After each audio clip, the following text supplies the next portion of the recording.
Hello, কেমন আছো তোমরা সবাই? চলে আসলাম নতুন একটা ভ্লগ নিয়ে।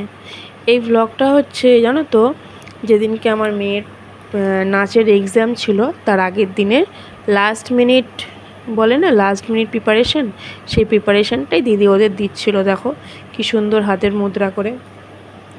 তো সেই দিনকে এই নাচের ক্লাসটা বেশিক্ষণের জন্য ছিল না, অল্প সময়ের জন্য, ধরো কিছুক্ষণ ছিল। তো এই নাচের ক্লাসটা করে আমি বাড়ি চলে এসেছিলাম। বাড়ি চলে এসে সন্ধে টন্ধে দিয়ে একটু চাটা খেয়ে রেডি হয়ে বেরিয়ে পড়েছিলাম। কোথায়? বসিরহাট যাওয়ার জন্য। কি করতে? মেয়ের পুজোর শপিং করতে। ও তো বায়না করে দিচ্ছে, পাগল করে দিচ্ছে, কবে আমার কেনাকাটা করবে, কবে আমার কেনাকাটা করবে। আর জানো তো, আমাদের পিসা বুড়ির না জন্মদিনটা ঠিক এই অক্টোবর মাসেই। তো এর জন্য ওকে দুবার শপিং করাতে হয়, যেহেতু ওর জন্মদিন থাকে আর একটা ওর পুজো থাকে। তো শুধু পাগল করে দিচ্ছে, সবার হচ্ছে, মায়ের হয়ে যাচ্ছে, আমার কেন হচ্ছে না। তো সেই জন্য ওর বাবা বলল, ঠিক আছে তাহলে চলো আজকে বসিরহাট যাই, আজকে বিকেলটা ফাঁকা আছে, আজকে বসিরহাট যাই, যে ওর কেনাকাটিটা করে আসি। তো সেই মতো আমরা বেরিয়ে পড়েছিলাম। প্রথমে বাড়ি থেকে একটু চা খেয়ে বেরিয়েছিলাম। যেতে যেতে এই দেখো বসিরহাটে খোলাপোতাও পার হয়ে গেছি। বসিরহাটে না সেদিনকে একটু ভিড় ছিল, কেন কী কারণে বলতে পারবো না, তো অনেকটাই ভিড় ছিল। আর তোমাদের এই দেখো, সেই আমার সব থেকে ভালো জায়গাটা চলে এলো। এবার তো বসিরহাট টাউন এরিয়ায় ঢুকেই গেছি। এবার তো ভীষণ লোকালিটি, ভীষণ জ্যাম। তো এই সমস্তগুলো পার করে আমরা মলের দিকে যাচ্ছি, যেখান থেকে জামা কাপড় কেনা হয়।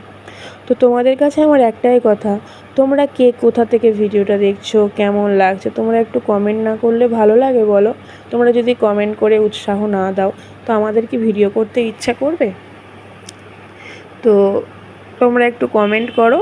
আর আমি চেষ্টা করি সবার ভিডিওতে কমেন্ট করা, যারা আর কি আমার ফোনের সামনে আসে, তো সবার ভিডিওতে কমেন্ট করার আমিও চেষ্টা করি। কিছু কিছু মানুষের পাই, কিছু কিছু পাই না। তো তাই জন্য বলবো যে তাদের কাছে আমি ক্ষমা প্রার্থী। তো যাদের যাদের বাকি থেকে যায় তাদেরকেও আমি কমেন্ট করে দেবো। আর তোমরা যারা নতুন আছো তারা আমাকে সাপোর্ট করো, আমিও তোমাদেরকে সাপোর্ট করব। তো দেখো এইখান থেকে চলে এলাম, এইবারে এসে ঢুকবো হচ্ছে আমরা বাজার কলকাতায়। এই যে বাজার কলকাতা আছে, এইখান থেকে আমাদের পিসাবুড়ির ছোট্ট বয়স থেকে, একদম ধরো 2 মাস 3 মাস থেকে পিসা আমাদের এই বাজার কলকাতার জামা কাপড় পরে। সেই থেকে আজ পর্যন্ত ওর জন্য যত জামা কাপড় কেনা হয়, পুজোর সময় বলো যা বলো, ওর এইখানকার জামা কাপড়ের কোয়ালিটিটা ওর বেশ ভালো গায়ে স্যুট করে। তো এখানে ঢুকে প্রথমে ভিডিও অন করলাম যে তোমাদের সঙ্গে ভিডিও শেয়ার করব।